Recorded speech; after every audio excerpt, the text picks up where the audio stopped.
തിരുവനന്തപുരത്ത് ID ഉദ്യോഗസ്ഥരെ ആക്രമിച്ച സംഭവത്തിൽ Palayam local committee secretary IP Binu അടക്കം 17 പേർ അറസ്റ്റിൽ. സംസ്ഥാന പോലീസ് മേധാവി റവാഡ ചന്ദ്രശേഖരെ വിളിച്ചുവരുത്തി ആഭ്യന്തര വകുപ്പ് മന്ത്രി രമേശ് ചെന്നിത്തല വിശദീകരണം തേടി. സുരക്ഷാ വീഴ്ച ഉണ്ടായിട്ടുണ്ടോ എന്ന് പരിശോധിക്കുമെന്ന് DGP പറഞ്ഞു. ED ഉദ്യോഗസ്ഥരെ ആക്രമിച്ച സംഭവത്തിൽ ഒളിവിൽ കഴിയുന്ന പ്രതികളെ കണ്ടെത്തി അറസ്റ്റിലേക്ക് കടക്കുകയാണ് പോലീസ്. CPM പാളയം ലോക്കൽ കമ്മിറ്റി സെക്രട്ടറിയും മുൻ കോർപ്പറേഷൻ കൗൺസിലറുമായ IP ബിനുവാണ് ഇന്ന് പിടിയിലായവരിൽ പ്രമുഖൻ. ബിനുവിനെ തിരുവനന്തപുരത്തെ ഒരു ഹോട്ടലിൽ നിന്നും കസ്റ്റഡിയിലെടുക്കുകയായിരുന്നുവെന്ന് മ്യൂസിയം പോലീസ് വ്യക്തമാക്കി. അറസ്റ്റിലായ പ്രതികളിൽ 5 പേരെ കോടതി 14 ദിവസത്തേക്ക് റിമാൻഡ് ചെയ്തു.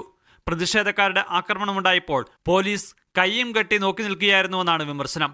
ഇതിന് പിന്നാലെയാണ് സംസ്ഥാന പോലീസ് മേധാവി റവാഡ ചന്ദ്രശേഖരെയും ഇന്റലിജൻസ് മേധാവി P വിജയനെയും ആഭ്യന്തര വകുപ്പ് മന്ത്രി വിളിപ്പിച്ചത്.